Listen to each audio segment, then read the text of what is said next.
Hello, how are we? So this video has been highly requested and this is all about potty training. Now, I'm not gonna lie, I was dreading it. I think the fact that I had two to train, I was like, some people do twins or triplets or, you know, any multiples at different times, but I wanted to just tackle it at the same time. And yeah, I thought it was going to be a bit of a nightmare. I love going out and about, not that keen on staying in all the time. And obviously we've been doing a lot of that, haven't we, with lockdown? So I was a bit hesitant. And then I thought, you know what? What's the worst that can happen? Let's just go for it.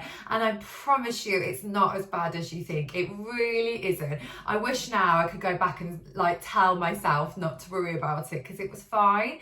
So I would say the boys were, there's some people say that they can show signs and some people disagree with that, but they were telling me when they needed the toilet, they were pulling at their nappies and things, and I just thought, yeah, okay, I think we're ready to go for it. So I won't worry too much about signs. I think that is a tiny bit of a myth, but I wanted to be very organised. So a few things that I got in preparation for it were waterproof mats. So just anything really, outdoor picnic mats, things that hairdressers might lay down to catch hair, mobile hairdressers, anything that's going to protect your sofas, your rugs, your carpets. Now, I chose to do it in our extension in the kitchen mainly because there is no carpet in there. So obviously it would be easier to clean, but I don't know if you're going to have that option or not.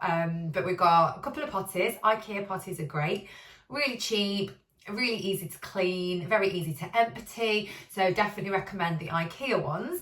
I also got a My Carry potty and we took that when we went out and about, and that was really handy. But I would say the best thing we got was the little pea pot.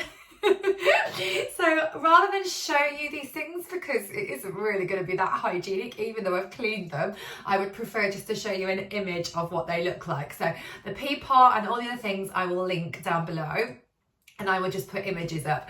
But if you've got boys, these are brilliant. When you're out and about, literally they can be such a saviour. So highly recommend them. Also car seats, so you need to think about protecting your car seats. You can buy like puppy pads for when you're training puppies and you can put them under, or you can buy just like protective sheets from Amazon, and they're similar to what you would put into a bed if you were potty training overnight, or if you were removing nappies and you were trying to get them to be dry through the night, then you can put them down to protect the mattress. So I bought some of them. What I decided though was we pretty much stay in the house until we'd cracked it. So literally diarying in a couple of days where I wasn't going to go anywhere. So no preschool, nothing, just me and the boys at home. And when Chris was there, he would help and I would go to the gym and we'd just like take it in shifts. So we stripped them from the waist down and let them be completely free, and literally reminding them every kind of 10 minutes, do you need to try for a wee? It wasn't like, do you need a wee? Let's try. And the psychology of that is just a little bit different.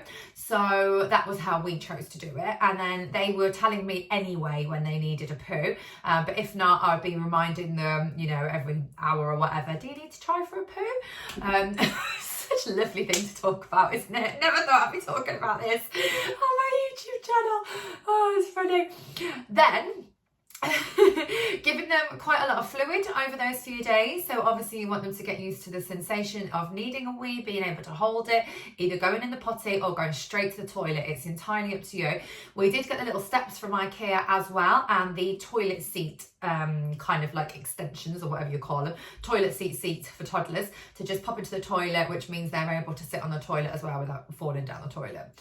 So we were doing a combination of both. Grayson tended to prefer to do his on the toilet. Lawson was quite happy using the potty. When they were playing outside in the warmer weather and they had nothing on, then we would just take them outside because sometimes it was a little bit far for them to go before they had an accident. Accidents were few and far between. They weren't that bad.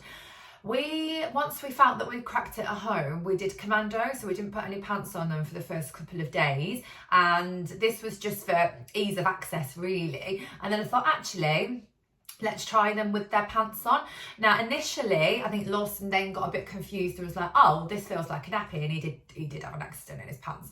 But as soon as he had that sensation and he felt the wet and the damp, he didn't like it, because obviously it's not protected, is it, like a nappy? And he could feel it on his skin. So that only happened once. And it's really important that you don't, you know, make them feel bad if they do have an accident. I'm sure no one watching this would do that anyway. But it's just literally like, oh well, never mind, it was an accident, let's clean it up and, you know, we'll try again. It's like no big deal, and that's really, really important. We can't be telling them off for having accidents, because it's just something that they're getting used to. Then you're thinking about praise. Now with twins or multiples, again, it can be a bit tricky, because if you're praising one because they've done it and not the other, that can cause a few issues. So initially we did do like a little reward chart, like a sticker chart, and we also had a bus one, which is a bit more of a professional looking one, and it's gorgeous.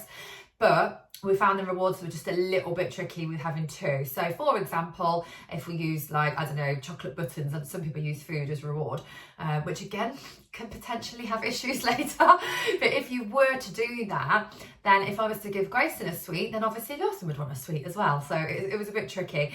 And then you don't want them forcing themselves to do anything on the potty or the toilet just so they can have sweets either. So I wouldn't really go down that route. Just perfectly honest, loads of praise, like picking them up and just be like, yay, like it's hilarious, the sort of things you do as a parent when they start doing their wees and poos on the potty or the toilet. Oh, it just cracks me up. I don't know if you've ever heard of a book called Oh Crap, and Oh Crap is probably the most popular potty training book. So if you want to go into even more detail, then you can go and read that. But essentially, that's pretty much what I followed.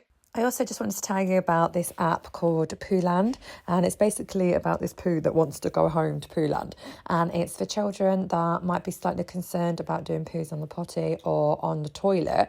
Ideally, you want them to do it on the toilet because obviously it's less messy, and eventually that's what they're going to be doing anyway, but it's just really, really useful if you want to get them involved in the process. Yeah, I just decided to go for it. But honestly, before you go out, I mean, it's just common sense, I guess, isn't it? Before you go out on journeys out into the car, get them to do a wee beforehand, get them to go for a wee as soon as they are in somewhere. If you've got a girl, obviously, you've got the carry potty. If you've got a boy, you can use the pee pot. So if you do get stuck in Sainsbury's, which was my worst nightmare, stuck in the middle of Sainsbury's, they both need a wee and they wee on the floor in the middle of Sainsbury's. Like, I don't know, I had that scenario in my head that was going to happen. It didn't happen. But a couple of times you might have to pull the car over and, you know, use the pee pot or the travel potty, but it's fine. Like spare clothes, obviously that's going to be important. So make sure you pack some spare trousers, some spare pants and stuff if you need them. But I honestly would say my best tip is don't worry about it, don't stress about it. But I definitely think staying at home for the first couple of days was the key. Filling them up with water, obviously a safe amount, reminding them to try to go, and then just lots of praise and, you know, positive reinforcement really. And honestly, that's pretty much it. I really wouldn't worry about it. So I hope that's helped. I hope you get on okay with it. And if you've got any questions, just let me know and I will catch you in my next video. Take care, bye.